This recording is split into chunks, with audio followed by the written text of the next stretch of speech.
Assalamualaikum warahmatullahi wabarakatuh. Selamat pagi, selamat siang, selamat sore, selamat malam. Profesor Dr. Insinyur Purwanto DEA, Dr. Ing Suherman STMT, Insinyur Kristina Haryati MT, selaku dosen penguji yang kami hormati. Terima kasih telah meluangkan waktunya untuk melihat presentasi sidang kami hari ini.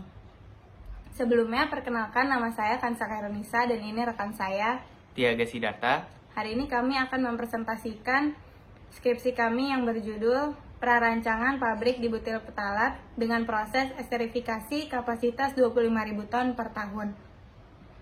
Dengan dosen pembimbing Dr. Insinyur Nur Rohati MT. Berikut merupakan garis besar presentasi kami hari ini. Di butil petalat atau yang biasa dikenal sebagai plasticizer sering digunakan pada industri plastik atau industri petrokimia untuk pembuatan PVC. Pabrik yang kami rancang ini dilatar belakangi oleh 4 hal. Yang pertama, untuk meningkatkan pertumbuhan ekonomi di Indonesia dengan pemenuhan industri bahan kimia dalam negeri. Yang kedua, belum adanya pabrik di butil petalat atau DBP di Indonesia, sehingga untuk memenuhi kebutuhan dalam negeri Indonesia harus terus mengimpor. Yang ketiga, impor DBP cenderung meningkat setiap tahunnya sejak tahun 2010. Puncaknya ada pada tahun 2017 dengan kapasitas impor 10.389 ton. Dan yang terakhir adalah agar dapat memenuhi semua kebutuhan DBP di Indonesia, menghemat devisa negara, serta membuka lapangan kerja untuk masyarakat sekitar. Untuk pemilihan kapasitas perancangan, kami ini didasari oleh 4 hal. Yang pertama adalah prediksi kebutuhan pasar di Indonesia, yang kedua ketersediaan bahan baku, yang ketiga kapasitas minimum pabrik yang sudah ada, dan yang terakhir baru kami melakukan penetapan kapasitas produksi pabrik. Berikut merupakan data impor di butil petalat dalam negeri selama 10 tahun terakhir. Pada tahun 2023 diprediksi bahwa kebutuhan DBP akan mencapai 11.550 ton yang diprediksi akan meningkat terus setiap tahunnya. Berdasarkan data pabrik penghasil DBP di dunia, kapasitas minimum pabrik yang ada adalah sebesar 6.000 ton per tahun dan kapasitas tertingginya ada di 120.000 ton per tahun. Berdasarkan pertimbangan-pertimbangan di atas, maka direncanakan pabrik di butil petalat akan mulai produksi pada tahun 2023 dengan kapasitas 25.000 ton per tahun untuk memenuhi semua kebutuhan di butil petalat dalam negeri dan melakukan ekspor produk ke negara-negara Asia untuk sisanya.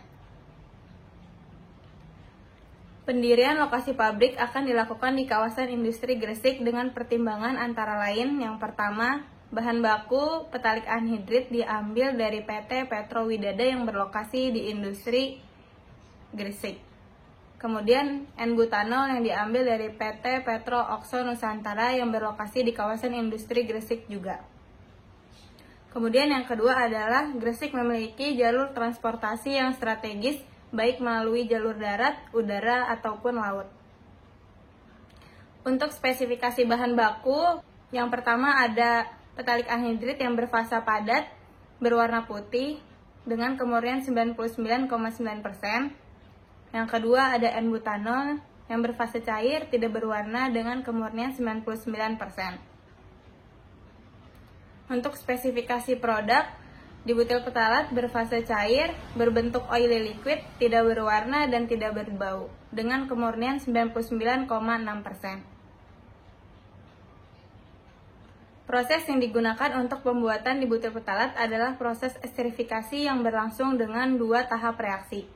Reaksi pertama adalah pencampuran petalik anhidrit dengan N-butanol yang akan menghasilkan monobutil petalat.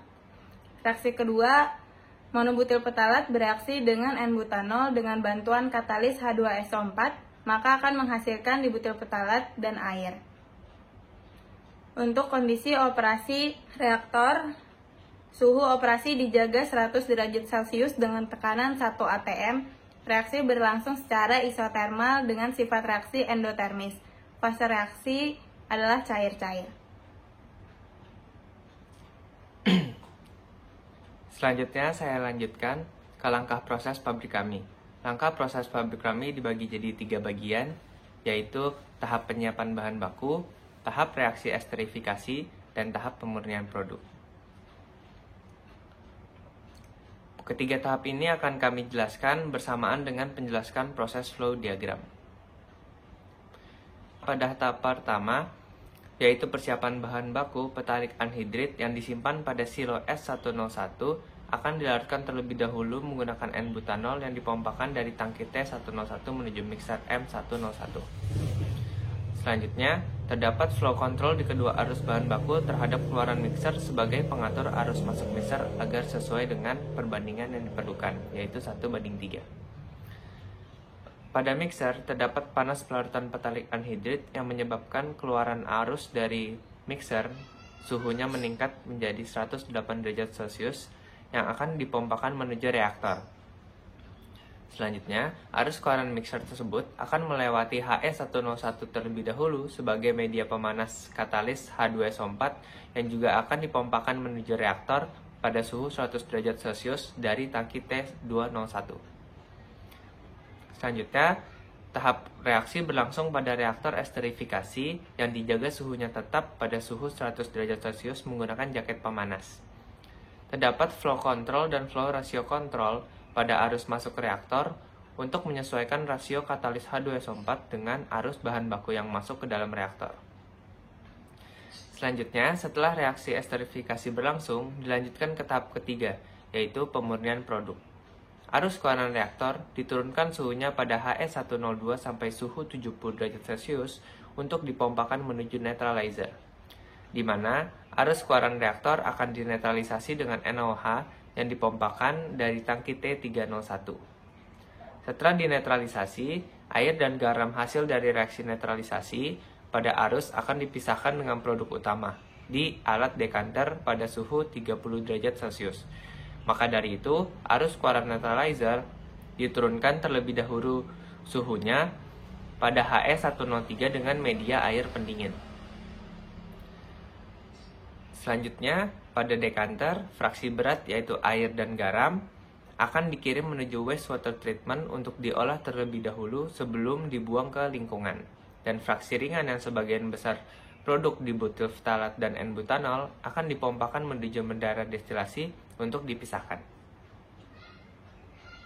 Arus umpan destilasi dari dekanter memanfaatkan panas hasil atas destilasi untuk menaikkan suhu umpan sekaligus mendinginkan hasil atas menara destilasi di kondensor C101. Setelah itu dilanjutkan dipanaskan sampai suhu T-bubble di HE104 sebelum dipompakan masuk ke dalam menara destilasi. Pada menara destilasi, fraksi ringan yaitu N-butanol dan petalik anhidrit akan keluar sebagai hasil atas menara destilasi dan akan dipompakan kembali sebagai arus recycle menuju mixer. Dan fraksi berat hasil bawah menara destilasi yang merupakan produk utama dari pabrik kami yaitu dibutyl ftalat akan digunakan sebagai media pemanas terlebih dahulu untuk memanaskan boiler feed water pada utilitas sebelum dipompakan menuju tangki penyimpanan T401. Pada setiap heat exchanger di pabrik kami terdapat temperatur kontrol untuk mengatur suhu keluaran heat exchanger agar sesuai dengan ketentuan yang diperlukan. Sekian penjelasan langkah proses, akan saya lanjutkan ke PowerPoint kembali. Selanjutnya spesifikasi alat. Unit penyimpanan tangki bahan baku N-butanol T101 yang berfungsi sebagai menampung bahan baku N-butanol selama 30 hari dengan tipe flat bottom cylindrical vessel Torus spherical roof berjumlah 1 dengan bahan konstruksi carbon steel SA212 grade B dengan total tinggi 46,5 feet dan diameter 60 feet. Selanjutnya spesifikasi alat yang kedua, unit transportasi pompa P101 yang berfungsi untuk memompakan bahan baku N-butanol menuju mixer dengan tipe pompa sentrifugal dengan kapasitas 11,184 galon per menit dengan tenaga motor 0,5 horsepower. Selanjutnya unit reaksi R101 yang berfungsi untuk mereaksikan petalik anhidrit dengan N-butanol dengan katalis asam sulfat untuk menghasilkan dibutil ftalat dengan jenis reaktor alir tangki berpengaduk, suhu operasi 100 derajat Celcius dan tekanan 1 atm. Dengan dimensi reaktor berdiameter 2,3 meter dengan total tinggi 5,363 meter dan tipe agitator marine propeller dengan 3 blade. Selanjutnya, unit perpindahan panas HE102 yang berfungsi untuk menurunkan suhu keluaran reaktor menggunakan air sebagai pendingin dengan jenis 2x1,25 double pipe exchanger dengan bahan konstruksi IPS 2x1,25 in pipe dengan total panjang 40 feet dan 1 hairpin. Selanjutnya, unit pemisah dekanter DC101 yang berfungsi memisahkan produk dengan air dan garam yang bertipe Continuous Gravity Decanter Cylinder Horizontal dengan total volume 21,218 meter kubik dan total panjang 5,741 meter. Selanjutnya, utilitas pada pabrik kami dibagi menjadi 3, yaitu air, steam, dan listrik. Untuk kebutuhan air bisa dilihat pada tabel di depan, yang dimana air bersumber dari Water Treatment Plant PT Kawasan Industri Gresik. Dan steam yang dibutuhkan pada pabrik kami bertotal 57,708 kg per jam. Selanjutnya, listrik yang dibutuhkan 195,24 kW dengan sumber gas turbin generator dan PLN. Untuk manajemen perusahaan, pabrik yang kami rancang berbentuk PT atau perseroan terbatas dengan status perusahaan terbuka. Lapang usaha merupakan industri dibutil ftalat dengan kapasitas 25.000 ton per tahun. Berikut merupakan struktur organisasi perusahaan, yang mana jabatan tertingginya diduduki oleh komisioner dan presiden direktur. Untuk analisa perhitungan ekonomi, berdasarkan yang sudah dihitung, maka diperoleh perkiraan PPC, FCI, WCI, dan manufacturing cost seperti pada di tabel. Dan untuk analisa kelayakannya menunjukkan bahwa ROI yang didapatkan sebesar 42,42%, POS atau Profit on Sale sebesar 12,19%, Payout Time atau POT pada tahun ke-6, Break Even Point atau BEP pada 42,26%, dan Shutdown Point pada 37,67%, yang mana menunjukkan bahwa pabrik tersebut layak untuk didirikan. Berikut merupakan grafik analisa perhitungan ekonomi yang sudah dilakukan. Dapat dilihat bahwa garis SDP berada pada 37,67% dan BEP pada 42,26%.